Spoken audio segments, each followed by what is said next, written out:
Hey, welcome to the program. I'm Keith Hittner Sr. here together with Keith Hittner Jr. and Kelvin Kaemingk, the Money Man, and we're broadcasting from the Rack Shack Barbecue Studio in the Twin Cities. Have you ordered your turkey yet? Have you ordered your Thanksgiving turkey yet? Do you cook your own turkey? Or we do our own. Yeah, I asked Jen, because I asked her, should we just get one from the shack? She goes, well, I kind of like doing it myself. You know? So some people do. Sadly, some people want to cook themselves. I do. I cook my own turkey, too, I'm sure just because I smoke turkey, a couple times a week. So on Thanksgiving, I'm going to have a regular turkey. But they're so good. I know Jared got his last year. We got one last year, and it was, it's unbelievable. The orders are flying in.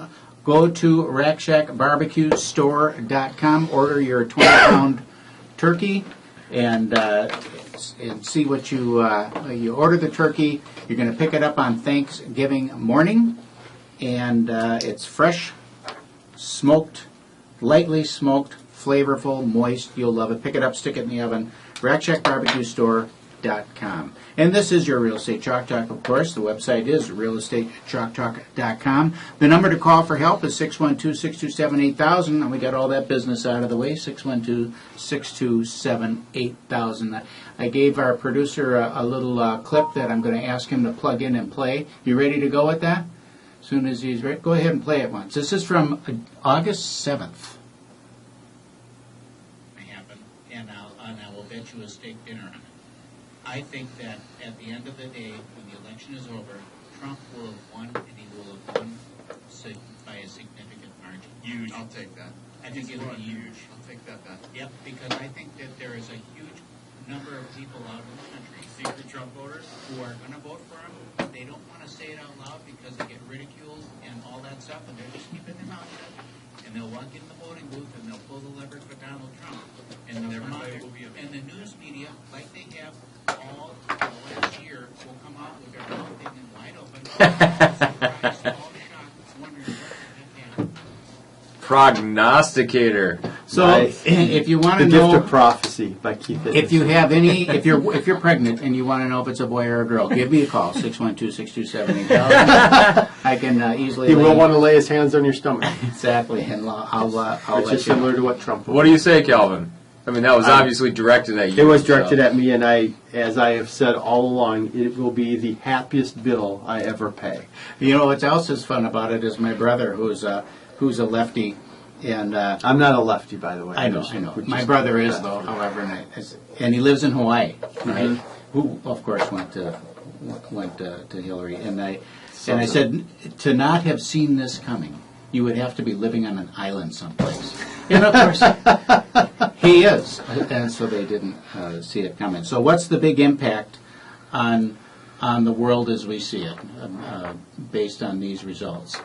I think it's a Reagan-esque landslide. I mean, it really is. I mean, it'll be. By the end of the weekend, they will have called Michigan, Arizona. They've called, so he's at 290 right now. Would you consider it a landslide? It is a landslide. If you look at it, it's over. Anytime you're over 300 electoral votes, it's a pretty big mandate.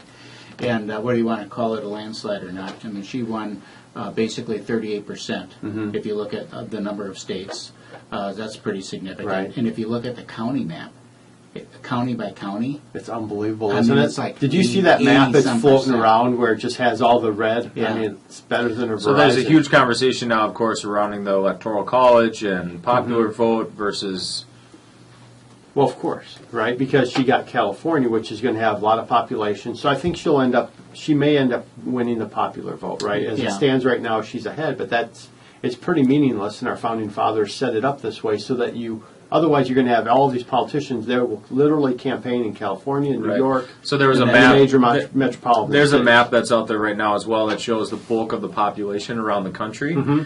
And so they said, well, if you go to the popular vote and you look at where the concentration of the population is, they have a small portion along the East Coast, a small portion along mid to Southern California.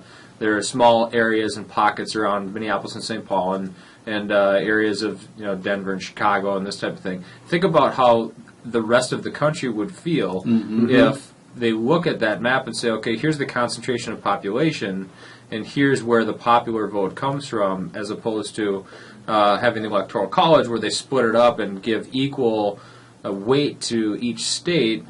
by these, this algorithm of numbers that they use, and how they would feel slighted, not having their voices heard. I live in Minnesota, obviously. I feel like my voice is not heard plenty because I typically will vote conservative and for the Republican candidates. And last time that Minnesota was red was red was, what was it? Reagan. Nixon. Mondale. I think that Minnesota was the only state that Reagan didn't get. Oh, I think you're right. Yeah, because we voted for Mondale, who was right. So Nixon was the last. Nixon was the last time that Minnesota voted for a Republican. So I mean, that's how I feel. So I get that. But I think that the Electoral College certainly has its place. Obviously, it's the way we've done it for a very long time. There's been 4 presidents, from what I understand, that lost the popular vote and won the presidency. And look at the margin. I mean, the margin of difference between the popular vote between the 2 candidates. I mean, we're talking a very small portion. So 337,636 votes. So very small portion of a difference, right? Right. So the whole country is like, how can this happen? How can this happen? And I understand there are a lot of people grieving, and I totally get that. But I don't. You lost. I know that I would be. I would not be like crying in my soup and burning cars if Trump wouldn't have won. But so I think that's extreme. But I get that people are upset about it, and they can be upset about it for many reasons. One, they lost. I get that. But to have this overreaction is just, it's too much for me. You know what's really stupid about it? Because all the people who are protesting they're protesting in blue states or blue cities or blue blue area. They're burning their own stuff. Right. How dumb is that?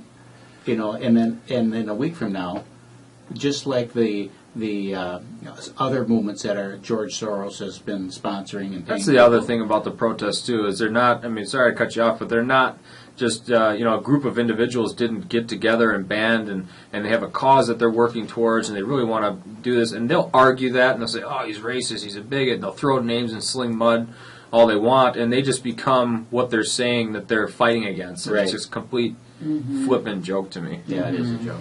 And it'll all go away. It'll fizzle out and it'll go away. Maybe. I mean, the media is so absolutely left, which I totally love what this election has exposed, I think, on the media and what WikiLeaks has done with the just sheer corruption of networks like CNN and the collusion in between these presidential debates and giving questions and all this, and they're firing people over it. I mean, this is real stuff, and what it's doing is it's shaping the viewpoint of our young people in our country. And you go to colleges and these people are protesting. They don't even know what they're protesting about. They're just screaming and tipping over garbage cans. It's and because ridiculous. they've had no civics class, they have no idea about how the country, the government is structured. Right. Yeah, right. Another map I've seen is one of millennials and what they've voted, and the whole country is basically blue, right? Mm-hmm. Well, do you get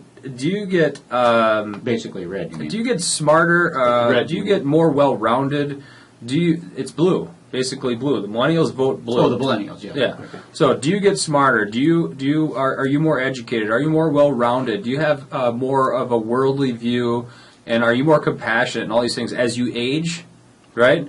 So young people, I mean, they don't get it. I'm not old. I'm 37 years old, right? But there's a segment of our society that they're not there yet. So long as our population stays and we're fighting for what's good and what's right in this country, and we can change some of these ideals that our education system is putting on people, the media is putting on people, then they'll get there. They'll get there. That's right. You listen to my daughters, your sisters, and talk to them, and a lot of other of the left side of the fence, so to speak.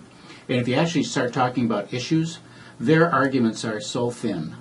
And then when you start getting down into the issues, they don't have any idea. Mm-hmm. They can't even have a conversation about it because their whole thing is all based on emotion. Mm-hmm. I thought it's pretty interesting too when you look at what Trump won over what Romney won. Mm-hmm. He wins Wisconsin, he wins Pennsylvania, Iowa, Florida, and Ohio, all states that Romney lost, and even the establishment. I'd love to interview Romney right now. So we have House. We being the conservatives and Republicans have House, Senate, in the presidency in January. We're excited for that. And apparently Minnesota did pretty well, Minnesota, too. So House and Senate. we're going to head out to break here. That's probably it. We've done enough gloating, I think. 612-627-8000. That's 612-627-8000. This is your Real Estate Chalk Talk. Sorry if we offended anybody with our conservative views. 612-627-8000. We'll be right back.